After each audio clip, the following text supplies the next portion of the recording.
বন্ধুরা আমার, হয়তোবা আর কিছুক্ষণ পর তোমরা মেতে উঠবে গানের তালে। আনন্দে ভেসে যাবে তোমাদের মন। তবে মনে রেখো, এই সময় শীঘ্রই ফুরিয়ে যাবে। হ্যাঁ, এই সময় শীঘ্রই ফুরিয়ে যাবে। ধরো, আমরা একটা অন্ধকার পরিবেশের মধ্যে আছি। সেই অন্ধকারের মাঝেও কিছুটা আলো তোমার মাঝে রয়েছে। হ্যাঁ, তোমার ভেতরে সে আলোই তোমাকে বলছে এটা অন্ধকার। তোমাকে এই অন্ধকার থেকে বেরিয়ে যেতে হবে, খুঁজে নিতে হবে আলোর দিশা। তবে কেমন হবে, কি হবে যদি তুমি সাহস করে সিদ্ধান্ত নাও যে আমি সকল বাধা অতিক্রম করব? এটা কি এতই সোজা? নয়, এটা একটা বিস্ফোরক সিদ্ধান্ত। তোমাকে অনেক বাধা অতিক্রম করতে হবে যদি তুমি সফলতা পেতে চাও। এক্ষেত্রে এমনও হতে পারে যে আমি যদি আল্লাহর পথে চলি তবে তো আমাকে অনেককে হারাতে হবে। হ্যাঁ, হয়তোবা আমার বন্ধুরা আমার সাথে রাগ করবে, হতেই পারে, এটা স্বাভাবিক ঘটনা। আজকে তোমাদের পিকনিক আছে, রয়েছে তোমাদের পিকনিক, হবে গান বাজনা আনন্দ। সময়টা তো শীঘ্রই ফুরিয়ে যাচ্ছে ভাই।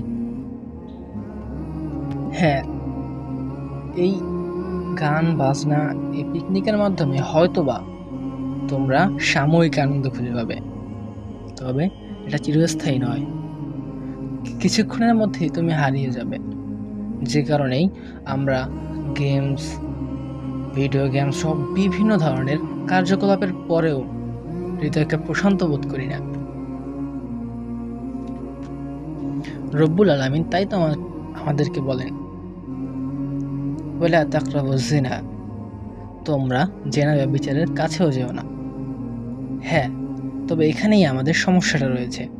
আমরা হালাল হারাম রিলেশন কিংবা গান বাজনা কিন্তু জিনার মধ্যেই ধরি না। এটা আবার কিভাবে জিনা হলো? না ভাই আমার, এটাও জিনা। গান বাজনা নিঃসন্দেহে জিনা। তুমি হাত দিয়ে যেটা করবে, হাতের জেনা, পায়ের জেনা, চোখের জেনা, সমস্ত কিছু কিন্তু জেনার অন্তর্ভুক্ত। তুমি হাত দিয়ে গানের মিউজিক যখন চালাবা, সেটা নিঃসন্দেহে জেনার অন্তর্ভুক্ত। আমরা জেনাকে সংক্ষেপ করে ফেলেছি, হারাম রিলেশনকে সংক্ষেপ করে ফেলেছি। হায় রে, আমি যদি আল্লাহর পথে চলে যাই তাহলে তো আমার গার্লফ্রেন্ড হারাতে হবে।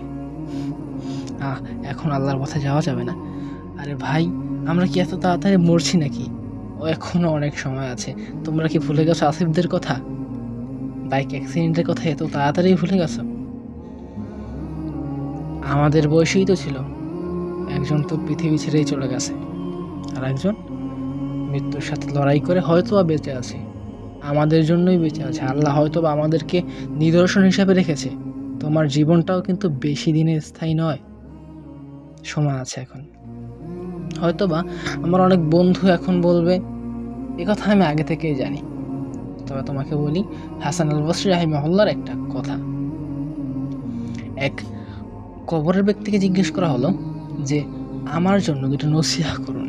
তিনি বলছিলেন, নাম্বার 1, আমি যদি এই অবস্থায়, এই পরিস্থিতিতে আমার কাছে এক ওয়াক্ত তসবিহ বা 2 রাকাত নফল নামাজও পুরো পৃথিবীর থেকে দামি। এবং দ্বিতীয়টা যেটা আমি তোমাদের জন্য বলবো, সেটা হচ্ছে তিনি বলেছিলেন যে আমি পৃথিবী থাকা অবস্থায় বলেছিলাম যে আমি সব জানি, আমি তো সবই জানি। আমি ঠিক এই ব্যাপারটাই আমাদের মাঝে অবিচলভাবে রয়েছে। আমার বন্ধুরা বলবে, আরে আমি তো জানি। এখন বলবা, আমি তো এই কথা শুনেছি আগে। এটাই তোমাদের সমস্যা, তোমরা জানো কিন্তু মানো না। নিজেদেরকে বড় মনে করে ফেলছো। সব জানি, আমি তো সব জানি, আমি সব ওয়াজ জানি, আমি সব নসিহত জানি, কিন্তু কাজের ক্ষেত্রে জিরো। তোমাদেরকে জিরো থেকে হিরো হতে হবে। জিরোর মধ্যে পড়ে থাকলে আজীবনকালে জিরো হয়ে থাকবে। তবে হ্যাঁ, এখনো সময় আছে। হয়তো তোমার হাতে এখনো 2 ঘন্টা আছে, 3-4টা ঘন্টা রয়েছে। তুমি চাইলে এখনো সাউন্ড বক্স বাজানো বন্ধ করতে পারো, যদি আমার ভিডিওটা তুমি শেষ অবধি দেখে থাকো। আর যদি তোমার মনে হয় না, এই বন্ধু আমার কি বানাইছে, বাদ দেই, জাস্ট ইগনোর, তবে হয়তোবা তুমি আমার এই শেষের মেসেজই শুনবে না। না শুনলে তো আমার কিছু করার নাই। আমার দায়িত্ব আমার বন্ধুদেরকে সতর্ক করা, বাদ বাকিটা তোমাদের হাতেই থাকবে।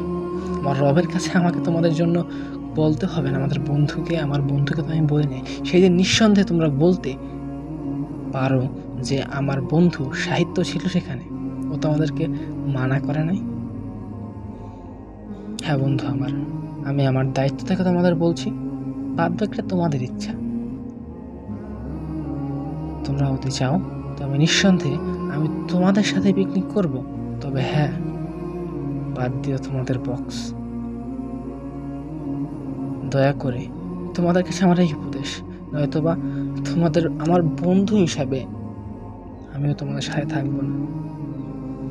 কারণ আমার রবের কাছে তোমাদের এবং আমার উভয়কেই একদিন দাঁড়াতে হবে। ইয়া আল্লাহ।